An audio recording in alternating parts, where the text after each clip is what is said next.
to play? If you count even the smallest things as visual effects, you're almost hitting every shot in the movie. The entire world's about to forget that Peter Parker is Spider-Man. I don't know what this is going to end up being, but I feel like it's probably going to be over 2,000 visual effect shots. You have all these big visual effects, and you have to rely on a lot of people's knowledge to figure out where you're shooting.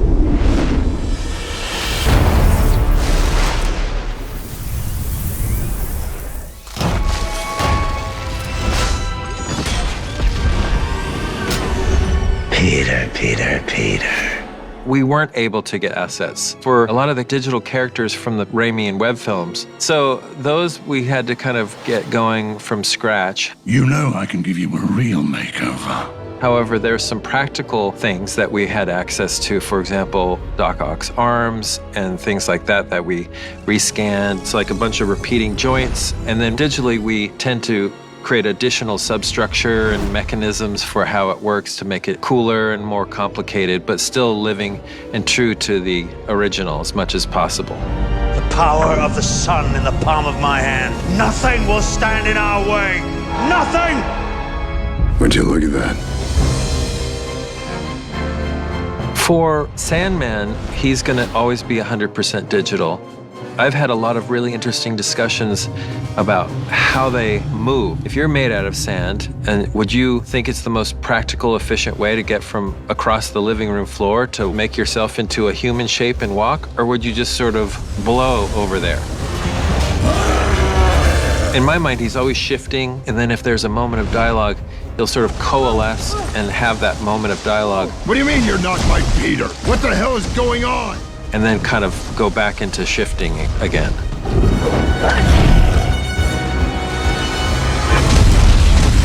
How you like the new? With Electro, we're playing with him as pure energy, and he can be quite large, he can be small, he can be anything he wants, and we're playing with it similar to electricity in that there's small electrical feelers that go out, and then he can jump. But what's really interesting is that he can get into some action poses and get into fights and power moves. He doesn't have to obey his own physical space. Yeah. You ready? I'm ready. Nice knowing you, Spider-Man. One of the bigger challenges, because it's so important, is finding that language of the magic. It's not just arbitrary magic. It needs to tell you something is happening.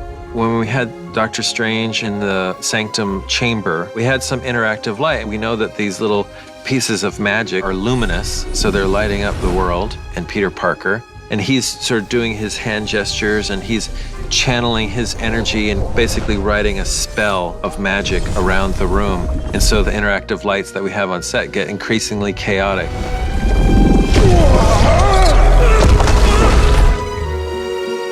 And then we do some concept images of, okay, what could that be? And then I would show that to John, and they give me a few different variations of it. I always think the best visual effects have a lot of practical special effects as well. It's always going to look better. When you can mix the two, those are always how you're going to get your best looking movies. I was fascinated at this void that I saw between traditional production and visual effects, and I really wanted to be a designer that could kind of bridge the gap between those two things. We'll always fight to build or to have as much represented in front of the camera as we can. So even if it's a small amount of a surface, at least they understand how light's hitting it, how it's interacting, how the bounce is happening, how the colors are. There's so much information. If you can capture it while you're capturing other elements, it's just going to make your life that much easier to try and make it as real as possible. And that translates not only for visual effects, but for the performance. I mean, as soon as an actor has something that they can interact with, it just grounds them. And sometimes they're not even real elements. Sometimes they're just proxies. But if the shape is there, it gets you 50% of the way there. If the color is roughly there, it helps. So we strive as much as we can to get as much in camera as possible. It's an ancient relic, the Machina de Cadavis. We've got a prop called the Box. It's the one prop that runs through this film, and it's kind of a game of hot potato. Everybody's got to get their hands on this box. Don't.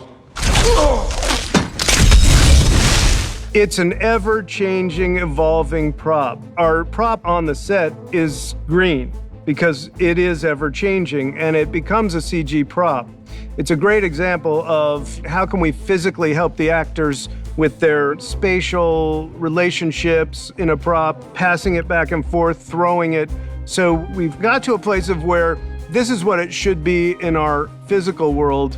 We're going to constantly develop it in our CG world. It's a tricky thing to be designed because it's meant to be an ancient artifact. We're still figuring out what it looks like and how it behaves. But right now, everyone's carrying around this wooden painted green box with orange tracking dots on it. With visual effects, you can turn almost anything into almost anything. There's some limitations there, but we're finding that with some creativity, you can shoot almost anything. Our final set, the Statue of Liberty, it's an erector set of scaffolding. It's so much as visual effects, and we're only building small pieces of the actual Statue of Liberty. What we have behind me is a couple steps, some stairways, some rubble, and the rest of it's digital of Liberty Island, Statue of Liberty. We had a little bit of scaffolding set piece that obviously will get extended digitally.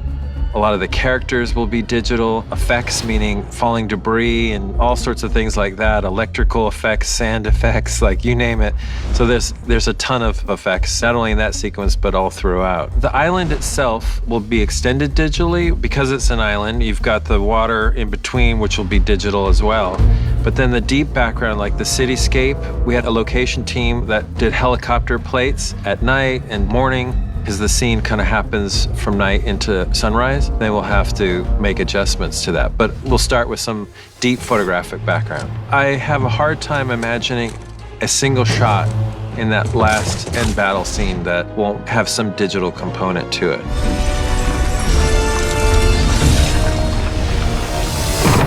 Hey, I think this is it. I think you're about to go home. You plan, but you also plan to have everything change from under you.